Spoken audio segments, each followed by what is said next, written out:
Hello friends, मैं गोवर्धन पूजा पर एक बहुत अच्छी प्रेरक कथा लेकर आई हूँ। इसको फुलवाच करके जरूर सुनिएगा।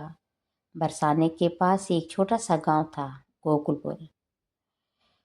गांव के लोग हर साल बड़ी श्रद्धा से इंद्र देव की पूजा करते थे। सब मानते थे कि बारिश और खेती उन्हीं की कृपा से होती है। पर इस बार गांव में एक छोटा बच्चा था, कृष्णा। वो मासूम था, लेकिन उसके विचार बहुत गहरे थे। एक दिन जब सब इंद्र पूजा की तैयारी कर रहे थे, कृष्णा ने पूछा, माँ, हम इंद्र देव की पूजा क्यों करते हैं? माँ बोली, क्योंकि वे बारिश करते हैं बेटा। कृष्णा मुस्कुराया, लेकिन माँ, बारिश तो बादल करते हैं और बादल पहाड़ों से टकरा कर बरसते हैं।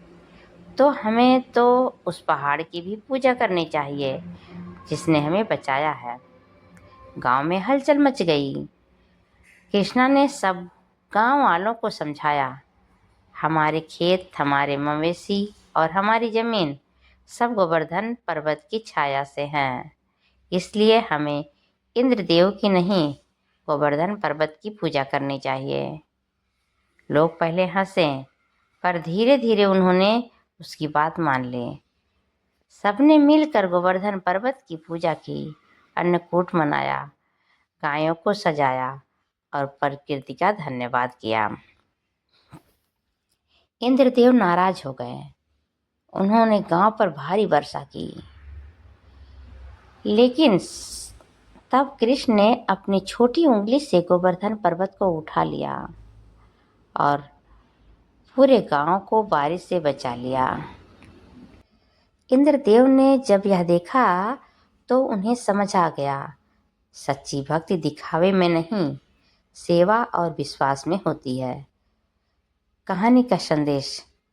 गोवर्धन पूजा हमें यह सिखाती है कि हम प्रकृति, धरती और पशु पक्षियों के प्रति कृतज्ञता महसूस करें, जिससे हम जीवन पाते हैं। उसकी रक्षा कर हमारा सच्ची पूजा है। ईश्वर की भक्ति सिर्फ मंदिर में नहीं, खेतों में, पेड़ों में, हर जीवन में हो बसती है। आज के समय में यह संदेश है कि आज जब हम आधुनिकता की दौड़ में पर्यावरण को भूल रहे हैं, तो गोवर्धन पूजा हमें याद दिलाती है कि प्रकृति ही हमारी सबसे बड़ी माँ है।